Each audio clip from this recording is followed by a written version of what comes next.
দেখা করতে। খাজনা যে এই বছর দিতে পারিনি, কি যে আছে কপালে কে জানে। কেন মা? কেন আবার? আমরা গরিব প্রজা, ভগবানও মুখ ফিরিয়েছেন। খরায় জমি ফেটে চৌচির, এক দানাও ফসল তোর বাবা ফলাতে পারেনি। তার উপর সেই কবেই চাষ করার জন্য ঋণ নিয়েছিল, তার টাকাও নাকি এখন বেড়ে বেড়ে অনেক হয়েছে। কি গো, রাজার লোক কি বললো? সবই আমার কপাল বুঝলে, অদৃষ্ট। কি হয়েছে বলবে তো? যেটুকু জমি সম্বল আছে সেটাও না হাতছাড়া হয়ে যায়। সর্বনাশ! কি হবে এখন? ভগবানই ভরসা এখন। কত হাতে পায়ে ধরলাম, ঋণের বোঝা বেড়ে এখন নাকি অনেক টাকা। এদিকে জলের অভাবে তো কিছুই ফসল হয়নি। ঘরে যেটুকু চাল ছিল তাও প্রায় শেষ। ছেলেটাকেও যে দুমুঠো পেট ভরে খেতে দিতে পারছি না। খাজনার ঋণের টাকা শোধ না দিলে এবার যেটুকু জমি আছে সেটুকুও ছিনিয়ে নেবে বলেছে। হায় হায়, কি হবে গো? জমি না থাকলে চাষই বা করবে কোথায়? আমরাই বা খাবো কি? জানি না গো, কিছু জানি না। আচ্ছা, মহারাজের কাছে গিয়ে বললে হয় না? মহারাজই তো শুনলাম আদেশ দিয়েছেন যে খাজনা না দিলে জমি অধিকার করে নিতে। আর রাজপ্রাসাদ তো অনেক দূর, মহারাজের কাছে আমাদের কথা পৌঁছয়ও না। হে ঈশ্বর, রক্ষা করো আমাদের। এবার যে আমরা না খেতে পেয়ে মরবো। আমাদের পোড়া কপাল। মন্ত্রী, বই বিদূষক কোথায়? আর কি দন্তশূল নাকি ব্যথা মাথায়? আগে মহারাজ, সে আসবে একটু বেলায়। সে কি জানে তুই শাস্তি রাজকর্মে অবহেলায়? বিশেষ কার্য নিয়েছে অনুমতি। কি এমন কাজ? বোঝাবার তার মতি গতি? রাজসভায় তাকে রাখা দায়, শুধু শুধু রাজকোষ থেকে অর্থ ব্যয়। বলিহারি আমার শখের, আর দরকার নাই বিদূষকের। মহারাজ, আগে বিদূষক আসুক ফিরে, তারপর না হয় বিচার হবে সুস্থে ধীরে। ঠিক আছে, দেশের কি সংবাদ? গুপ্তচর কি সঠিক খবর দেয় নাকি সবই ফাঁকি?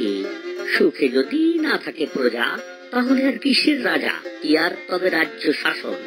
প্রজা যদি না পায় সুশাসন। সত্যি রাজা মশাই, আপনার মতো সুশাসক পাওয়া দায়। সবাই যদি আপনার মতো হতো। হায়, মহারাজের হোক জয়। বিলম্ব হলো তাই মনে ভয়। এই যে বিদূষক, কি রাজকর্ম ছিল শুনি? বলে ফেলো দেখি এক্ষুনি। আগে মহারাজ, কি আর কই, দুঃস্বপ্ন দেখি রোজ যখন রাত্রে শুই।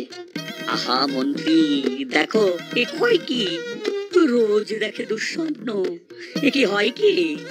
স্বপ্ন নিয়ে আমার জ্ঞান যৎ সামান্য, তবে মনের ভয়ে আসতে পারে দুঃস্বপ্ন। ভয়? রাজার বিদূষকের ভয়? এ কি কি হয়? ছি, বলিবার নয়। তাহলে বিদূষক, বলে ফেলো ভয় কিসের? আগে বুঝি না ফারাক 19 আর 20-এর। করতে যাই রসিকতা, উল্টো পাল্টা হয় যেটা। তোমার রসিকতা সত্যিই জানা, ছাতার মাথা। সেটাই আমার ভয়, যদি বিদূষকের চাকরি যায়। উফ মন্ত্রী, আর যে যায় না পারা, কিছুই হয় না বেটার দ্বারা। তুমি কিছু করো উপায়, যাতে দুঃস্বপ্নের থেকে মুক্তি পাই। মন্ত্রী মশাই, পায়ে পড়ি, উপায় করুন তাড়াতাড়ি। উপায় একটা আছে মনে, বেরিয়ে পড়ুক দেশ ভ্রমণে। মনে হবে ফুর্তি ভারী, সুস্থ হবে তাড়াতাড়ি। বেশ, চেষ্টা করে দেখো তাও, দুজনে মিলে ঘুরতে যাও। প্রাসাদ থেকে বেরিয়ে রাজ্যের বিভিন্ন প্রান্তে ঘুরে বেড়াতে ভালোই লাগে, তাই না মন্ত্রী মশাই? তা ঠিকই বলেছ, তবে আবার যার তার সামনে আমাকে মন্ত্রী মশাই বলে ডেকে বসো না যেন। না না, আপনি হলেন কালু দাদা, আর আপনি আমাকে রঘু বলে ডাকবেন। রাজা মশাই এবার আসতে পারলেন না। মহারাজকে মাঝে মাঝে আমার বড় ভয় লাগে। কখনো আমার রসিকতায় উনি আনন্দ পান তো, আবার কখনো রেগে যান। বোঝাও দায়। তুমিও তো বাপু কখন কি বলো তার ঠিক নেই।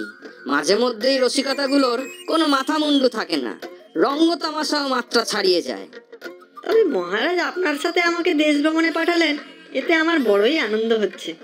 এ তো শুধু দেশ ভ্রমণ নয়, রাজ্যের প্রজাদের সত্যিকারের সুখ দুঃখ বুঝতে গেলে তাদের সামনে থেকে দেখতে হয়, তাদের সমস্যা উপলব্ধি করতে হয়। তাই মহারাজ এই পন্থা বার করেছেন। আমিও এর অংশ হতে পেরে নিজেকে ধন্য মনে করছি। আমিও চেষ্টা করব প্রজাদের দুঃখ দূর করতে। চলো, সামনেই একটা গ্রাম আছে মনে হচ্ছে, আজ যদি কোথাও থাকার জায়গা পাওয়া যায়। চলুন, এদিকে সন্ধেও নেমে এলো।